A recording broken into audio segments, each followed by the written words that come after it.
Praise the Lord. Hallelujah.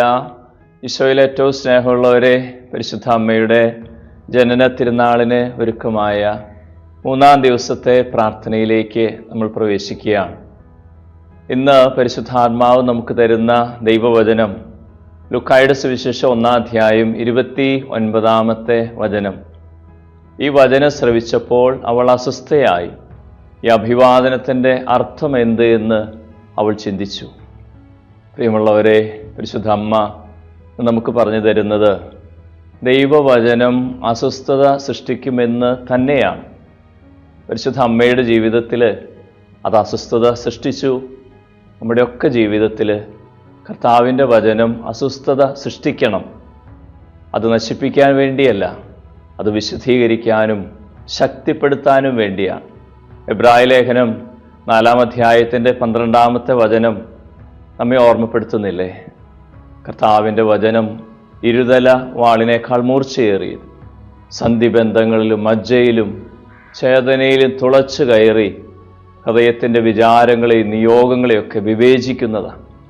കർത്താവിൻ്റെ വചനം നമ്മളെ മുറിപ്പെടുത്തും, നമ്മളെ വിശുദ്ധീകരിക്കും, നമ്മളെ സൗഖ്യപ്പെടുത്തും.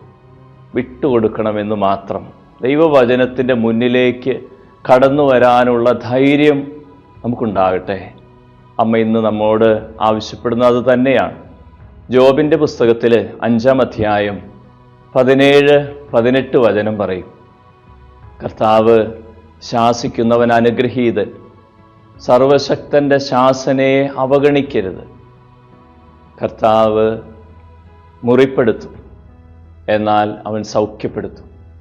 അവൻ പ്രഹരിക്കും, എന്നാൽ അവൻ സൗഖ്യപ്പെടുത്തും.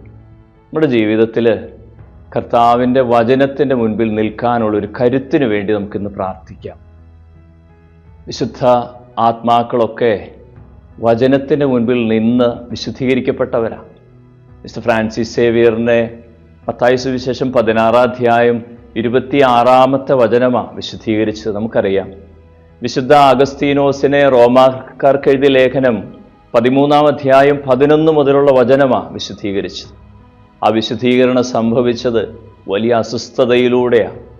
പ്രിയമുള്ളവരെ, പരിശുദ്ധ അമ്മ നമ്മോട് ഇന്ന് ആവശ്യപ്പെടുന്നത് കർത്താവിൻ്റെ വചനത്തിൻ്റെ മുന്നിലേക്ക് കടന്നു വരാനുള്ള ധൈര്യം നിനക്കുണ്ടാകട്ടെ. അത് നിന്നെ വിശുദ്ധീകരിക്കും, അത് നിന്നെ പുതിയ സൃഷ്ടിയാക്കും, അത് നിന്നെ കർത്താവിന് പ്രീതികരനായ വ്യക്തിയാക്കി മാറ്റും.